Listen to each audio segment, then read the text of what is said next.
What up, Cavs Nation? I'm your host, Ethan Sands, and this is another episode of the Wine and Gold Talk podcast. I'm back with another solo dolo episode of the pod after the final game of the 2023 calendar year.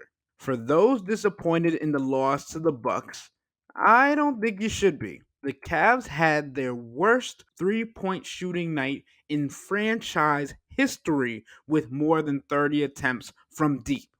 This, to me, is an anomaly. Also, it was Donovan Mitchell's first game back after missing 4 straight games. I talked to Donovan, who said that he literally wasn't able to move from his bed and then went home for the holidays and was still limited movement.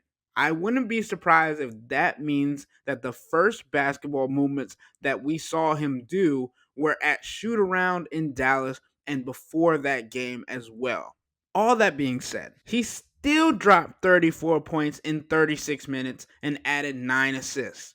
Jared Allen also had a career high with 30 points and collected 12 rebounds and 6 assists as well. What I've liked seeing from the Cavs is that it seems like on almost every possession that Jared's on the floor, he's getting a touch, running the offense through him and letting him decide to facilitate or to create for himself. He even said that he's seen himself being more aggressive and attacking the basket, which is something that he wasn't doing when Evan Mobley was on the floor with him. Even with both of those standout performances, what posed the question to me was the fact that Craig Porter Jr. played just 15 minutes, nearly 10 of which were in the fourth quarter when he scored all of his 14 points and helped the Cavs cut into a 10-point deficit. The question for me is, if it was difficult for JB Bickerstaff to find minutes for Craig when Sam Merrill and Donovan Mitchell returned to the lineup, what will this rotation look like when Darius Garland returns? Yes, it was Sam Merrill's first game back as well from his wrist injury. Obviously, this all depends on if Craig can maintain his performance, but over the 4 games that Donovan was out and he was the starting point guard, the Cavs went 3-1 in large part to the contributions that Craig made on the offensive and defensive ends. Max Strus, who had a stellar game against the Bulls in his hometown of Chicago, said that Craig won them that game. It's evident that the Cavs want to keep him high on the depth chart, but then that reiterates the question: who are you going to take minutes from to give him opportunities? Originally, the thought is that you'd ease Darius back into the lineup, but when he's back to game shape, you look at matchups and who Craig would be better matched up against defensively than Donovan or Darius. Because it's getting to the point where we have to have a discussion of whether Craig is as good or better of a defender than the 2 stars. Over the last 5 games, there's only been 2 games where he hasn't recorded a block and one where he hasn't recorded a steal. On the other hand, he also has games where he's recorded 3 blocks and 3 steals. So you have to really look at what he's able to contribute on both ends of the floor, and Craig has been growing in that area. But we know from his Wichita State days when Craig was leading the team in multiple different categories that he can do it all. It was just about getting the opportunity. But let's look at this a little bit closer. Craig's journey to the NBA has been far from flashy, but it seems like he's been even keeled the entire way. From being named to the Indiana Basketball Coaches Association's senior all-state team at his high school, to leading his junior college to an NJCAA national championship in 2019, then having to ride the bench at Wichita State, then earning the starting role and becoming a third-team all-conference point guard in his senior season, and then after all of that success, going undrafted. It's common for players to become frustrated when their roles continuously change during the course of the season, and we've seen that with Porter this entire year, from being a bench player to being a starter to, at the very beginning of the season, not even thinking that he was going to get a lot of minutes. But the consistent thing for Craig is that he's been even keeled. He's been confident in every role that he's gotten, and he's made the most of his opportunities.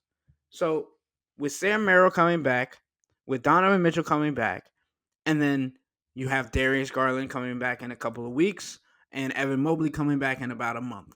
Obviously, Evan's return impacts Craig a little less because he doesn't play the same positions, doesn't have the same roles, but you still have to think about who he's going to take minutes from. And I think it'll be an interesting conversation as the season continues, and we'll also have to look at how Craig can continue his play or if it drops off or whatever it may be. But back to the original question. Who do you think are the best guard defenders on the team? I obviously have Isaac Okoro at the top of that list. And then for me, it's a toss up between the three Donovan Mitchell, Darius Garland, and Craig Porter Jr. Because Dean Wade, to me, doesn't have that as much experience guarding the guards, but rather guarding smaller forwards or whatever. But if it were to be an all team list, I think it goes Evan Mobley, Isaac Okoro, Jared Allen, Dean Wade, and everybody else falls into place. But I'll throw that question to the subtexters. Who do you think is the best defender on the Cavs? And who do you think are the best guard defenders on this team? But with that, I'm going to take a quick break. When we come back, we're going to discuss where the Cavs are in the East and what the realistic expectations can be for this team heading into the new year. But before then, become a Cavs insider and interact with Chris and I by subscribing to Subtext. Sign up for a 14-day free trial or visit cleveland.com /Cavs and click on the blue bar at the top of the page. If you don't like it, that's fine. All you have to do is text the word stop. It's easy, but we can tell you that the people who sign up stick around because this is the best way to get insider coverage on the Cavs from myself and Chris. This isn't just our podcast, it's your podcast. And the only way to have your voice heard is through subtext. We'll be right back.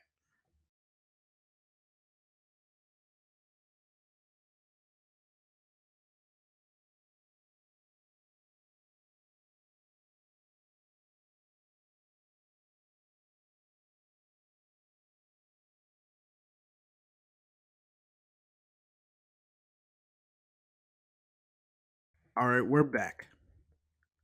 The Cavs are currently sixth in the East and begin the new year in Toronto. Chris will be back with coverage for that one game road trip before the Cavs return home to a 3-game homestand before their trip to Paris and then come back for 2 more home games. I think it is incredible what the NBA is doing, allowing the game to grow in different cities, in different countries, and especially this Paris game, allowing people across the country to enjoy what basketball has to offer and what the NBA superstars, super teams, all those different things can bring to the game of basketball, and allowing the fans to be incorporated in those different atmospheres allows the game not only to grow, especially with the Olympics coming up this year, but to also increase fandom across the league and just get notoriety. It helps the players, it helps the league, it helps the fans, and it can be a once in a lifetime opportunity. But back to this schedule. I think the Cavs can win all 5 games to start the year against the Raptors, 2 against the Wizards, the Spurs, and the Nets. Obviously, each team poses its own challenges, especially with the Wizards having guards like Kyle Kuzma and Jordan Poole who can dribble and drive and also create on the perimeter.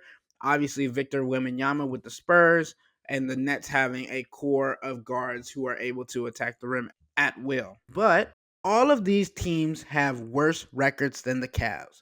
And even with their diminished lineup, Cleveland has proven to be a gritty and deep team with the capabilities of shocking any team in the league. The second half of the month of January proves to be more challenging as the Cavs face the Bucks 3 times in that one month before hosting the Clippers. But other than that, the rest of the season has plenty of games that the Cavs can win. In my opinion, the hardest games that they'll have for the remainder of the season are against Boston, the Suns, the 76ers, and the Nuggets. The Cavaliers could realistically sneak their way into the 4th seed in the East ahead of the Heat and the Magic, especially if They're able to find a consistent rotation and also pull off a couple of upsets. When thinking about the players that will be returning in Darius Garland and Evan Mobley, it could also prove to be a surprise for some teams who are game planning for this roster and this lineup that is becoming more consistent for the Cavs, and then forgetting about the impact that Darius Garland and Evan Mobley can make on the offensive and defensive end. But that is all to say that it won't work and it can't work if JB Bickerstaff doesn't put together rotations and lineups that allow for the players to play to their strengths in matchups and where they are best on the floor and who best they play with. Thinking of those lineups, when the injuries have been happening, the starting lineup of CBJ, Max Strus, Isaac Okoro, Dean Wade, and Jared Allen currently have the third highest points average for the Cavs lineups per NBA.com. So I think it'll be interesting to see if JB Bickerstaff continues to use this lineup when everyone is healthy, or if we'll see him revert back to his original lineups. I think this Cavs team has already caught the league and a lot of teams by surprise by the success that they've had over this 7 game run, where they won 5 of their last 7 games and are continuously to learn each other, learn the new rotations that they've had, and are continuing to grow. Max Strus and Donovan Mitchell have both talked about learning what people like on their team, like handoffs, like getting past the ball in a certain spot, how they like to run in transition. All of those things, all of those niches helps them grow as a unit because knowing them allows them to build camaraderie together. This team has felt like it's having fun playing the game. Even in the loss against the Bucks, seeing them come back and seeing what Craig Porter Jr. was able to do to light a fire under this team shows how much fun this team is having and able to create when everybody is on the same page and when they're going after the same goal. With all that being said, I think the Cavs are in a good spot and have tested themselves against some of the best teams in the league with players who can create around the basket, those who can shoot from beyond the arc, and even force fouls and get to the free throw line. There should be positive vibes in the locker room and a continued sense of togetherness as they enter the new year. And we all know that's when the Cavs play at their best. But that'll wrap up the last episode of the Wine and Gold Talk podcast for the 2023 calendar year. I just want to say thank you for welcoming me onto this beat with open arms, and I can't wait to continue to grow in this role and bring you all the coverage that you loyal Cavs fans deserve. Celebrate the new year however you see fit, but drink responsibly and be safe. Happy New Year. We out.